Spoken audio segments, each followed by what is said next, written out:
The American soldier who allegedly killed 16 Afghan civilians served 3 tours of duty in Iraq before serving in Afghanistan. Some say U.S. troops are being stretched too thin, and it is having an effect. National correspondent Ben Tracy is at Joint Base Lewis-McChord in Washington this morning. That's where the suspect was stationed until just a few months ago. Ben, good morning. Good morning, Erica. And we're told that that suspect's family has now been moved onto the base here for their own protection. Meanwhile, we talked to an active duty soldier who says that he's really worried that our military men and women are being stretched to their breaking points.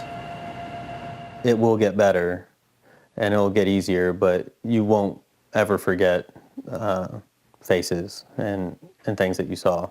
It becomes part of you. Specialist Jared Enger should be in Afghanistan right now, fighting alongside the very soldiers suspected of killing 16 Afghan civilians. He's in the same brigade I'm in. He's in a unit that I've done work with, so it's very well someone I could have crossed paths with and done some training with.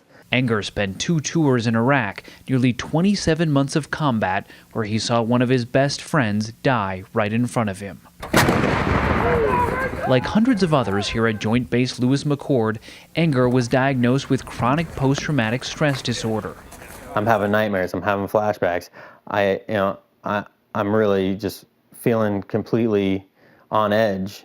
And the news about how the base is responding to its soldiers' issues has been dismal.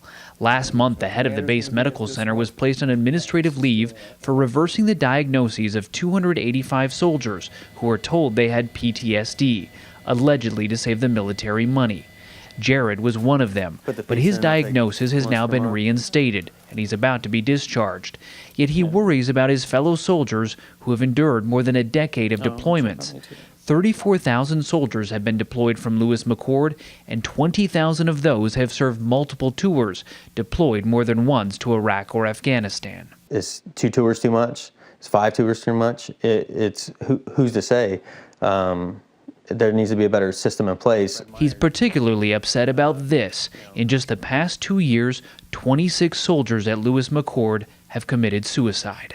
Something like that should never happen, and the only way it's not going to happen is with guys getting the help that they need. Members of Congress are now looking into how those PTSD cases have been handled here at the base. As for Jared, he tells us that if he could, he would prefer to be over in Afghanistan. He says that being in a battle zone is where he now feels the most normal. Very interesting, Ben. Thank you very much.